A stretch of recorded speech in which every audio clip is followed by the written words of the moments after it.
cette première vidéo consacrée aux droites remarquables d'un triangle. Dans cette première vidéo, donc, nous allons étudier la hauteur, les hauteurs d'un triangle. Pourquoi c'est important d'étudier les droites remarquables des triangles? Parce que lors du CE1D, tu seras peut-être amené à devoir justifier une longueur, justifier l'amplitude d'un angle, ou simplement justifier une construction, ou être amené à réaliser une construction avec contrainte, qui feront appel, pardon, excuse-moi, j'ai un petit souci à la gorge, qui feront appel aux propriétés des droites remarquables. Voilà, je vais directement passer aux choses sérieuses et je suis en train de reproduire. Voilà, bon, je commence à avoir marre. Bonjour, bienvenue à toi dans cette première vidéo consacrée aux droites remarquables d'un triangle. Dans cette vidéo, nous allons parler plus précisément des hauteurs d'un triangle et Bonjour, bienvenue dans cette première vidéo consacrée aux droites remarquables d'un triangle. Dans cette vidéo, nous allons parler plus précisément des hauteurs et nous allons étudier le cas en profondeur. Alors, les droites remarquables d'un triangle, hauteur, médiane, médiatrice, bissectrice, ce sont peut-être des choses que tu connais peut-être un peu moins bien, ou c'est vieux, et tu te dis, mais enfin, c'est de la matière de première ou de primaire. Pourquoi est-ce que c'est important pour le CE1D? Eh bien, tout simplement parce que tu vas peut-être être amené à devoir réaliser des constructions avec contraintes, comme nous avons vu dans la vidéo précédente, où on te parlera uniquement des droites remarquables en disant, tiens, trace un triangle dont la base vaut autant, la hauteur vaut autant, et voilà, et débrouille-toi avec ça. Ou trace un triangle dont la base vaut autant et l'air autant. Eh bien, tu dois te souvenir que l'air, ça a un rapport avec la hauteur. Ah tiens, c'était quoi la hauteur encore? Eh bien, Jérôme me l'a expliqué. Ah, heureusement que j'avais regardé ces vidéos. Enfin, j'espère que tu ne te diras pas ça dans ta tête à l'examen, de cette manière-là, en tapant dans ta main comme un, comme un idiot comme je viens de le faire. Mais voilà. C'est pour ça qu'on parle de ça dans cette série de vidéos. C'est pour remettre les choses au clair. Parce que même si on ne te demande pas textuellement la définition d'une hauteur, il faut que tu te souviennes de ce que c'est une hauteur pour pouvoir l'appliquer dans des problèmes de construction ou dans des problèmes de justification de propriété, etc. etc. Bref, trêve de bavardage, inutile, nous rentrons dans le vif du sujet. Une hauteur, qu'est-ce que c'est donc? Une hauteur, c'est un segment de droite qui a deux caractéristiques. Première caractéristique, c'est un segment de droite qui est perpendiculaire à un côté, j'écris super mal, perpendiculaire à un côté, qui s'appelle la base, perpendiculaire à une base étant un côté du triangle. Tu me vois venir, trois côtés au triangle, il y aura donc trois hauteurs. Non seulement c'est perpendiculaire à la base, mais en plus ça doit passer par le sommet opposé à cette base. Tant que ta définition ou ta représentation mentale comporte bien ces deux éléments-là, premièrement, la perpendicularité par rapport à un côté, deuxième élément, le fait qu'elle passe par un sommet opposé à ce côté, ta définition est bonne. Tu l'exprimes dans un français correct et ta définition sera bonne. Ok? Suite à cette définition, on va passer à la construction. Je vais prendre un feutre de couleur, et tracer les trois hauteurs de mon triangle, parce que qui dit trois bases dit trois hauteurs. Pour être perpendiculaire à mon côté BC, premièrement, on va tracer celle qui est perpendiculaire à BC. Donc, tu vois, je prends mon équerre, j'utilise bien le fait que mon équerre aristo me permette de tracer des perpendiculaires, hop, voilà, et je passe bien par le sommet. Donc, j'utilise mon trait de 90 degrés que je mets sur la base et je fais glisser jusqu'à rencontrer le sommet. Cette hauteur est appelée hauteur issue de A parce qu'elle passe par le sommet A.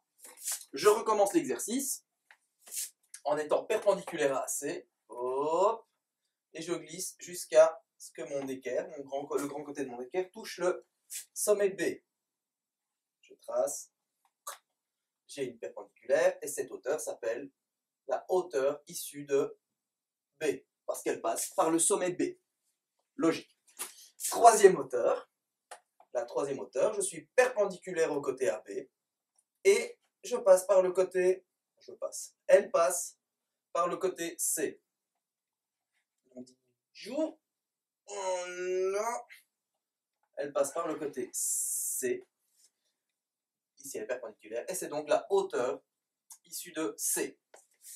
Tu remarqueras que ces trois hauteurs passent par le même point, par un même point. C'est ce qu'on appelle donc des segments concurrents. Les hauteurs sont concurrentes. Bon, c'est ce mot qui est ici, la concurrence des hauteurs. Oui, on peut dire oui, les hauteurs sont concurrentes. Et là, ce point d'intersection, intersection commune, s'appelle l'orthocentre. L'orthocentre, je te donne ce mot un peu gratuitement, on ne l'utilise pour ainsi dire jamais en mathématiques, en géométrie. En tout cas, c'est un mot qui est un peu tombé, un peu comme pour les cathètes, hein, dans triangle rectangle, on ne va pas souvent utiliser ce mot. Mais je te le donne, c'est toujours bon pour ta culture générale. Donc, mes trois hauteurs sont concurrentes, elles se coupent en un même point, ce point s'appelle l'orthocentre. Quelle est l'utilité de la hauteur dans le triangle? Eh bien, l'utilité de la hauteur, c'est de calculer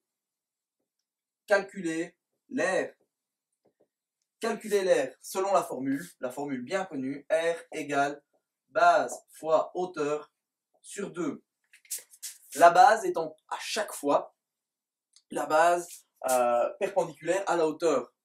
Lorsque je veux calculer l'aire de ce triangle-là, j'ai donc trois possibilités.